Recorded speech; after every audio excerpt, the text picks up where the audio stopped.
My name's David Maggs. I'm a post-16 manager for Invent Learning, which is a small school based in Leicestershire that take referrals from mainstream schools for young people aged from secondary school age and post-16 age who don't quite fit into the status quo, I suppose, of education.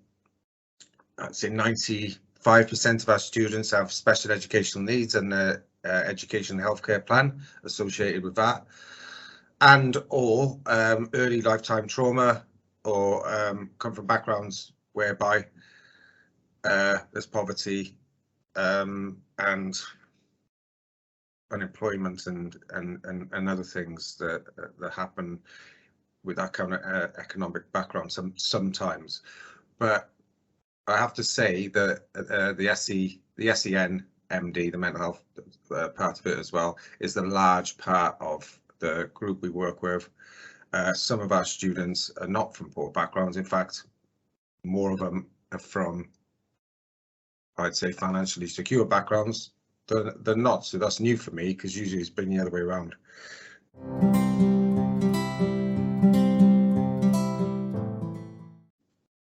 In terms of Invent, we've been going now for about 4 years. Started off as a school, and I got in contact with MD Nick Brett about 2 years ago. We had a discussion about developing the post-16 provision, because at that time they were year 11s and they had nowhere to go, and they just weren't ready for mainstream colleges.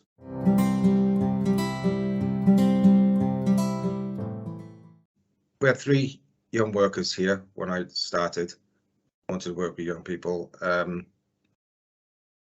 myself being youth work qualified, I mentioned it to them maybe to do a level 2 qualification. Looked at the full level 2, and with what the time I had and they had in terms of assisting the teachers here, it wasn't practical. So we went level 2 award, and we had an afternoon a week, decided on the units, engaging with young people's development, theory of youth work, and safeguarding.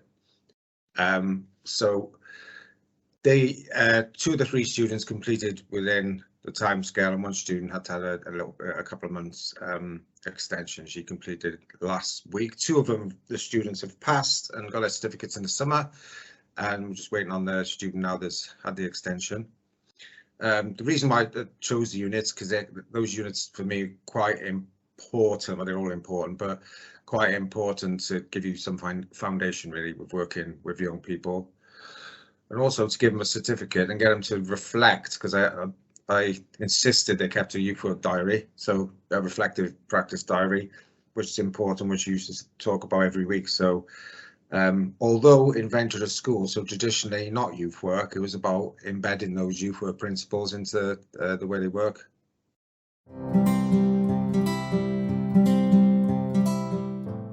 I think youth work does give you gave me a foundation of getting to know young people where they're at. So, and then it's a voluntary attendance in youth centres. That's how I started, and consulting young people into maybe what they want. Yeah, it gave me quite a good foundation of how to work with young people and how to encourage them, really.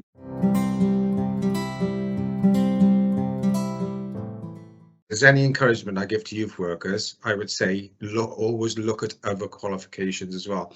Don't put your eggs in one basket, because the employment landscape changes depending on what government we have in at any given time. After I finished my youth work, I went on to get qualified as a careers advisor, work for Connections, and also get a level 4 teaching qualification. So just to cover all bases.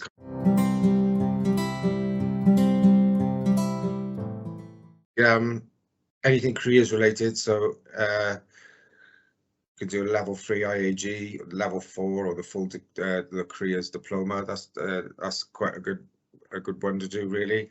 I mean, what else? Yeah, social work, teaching.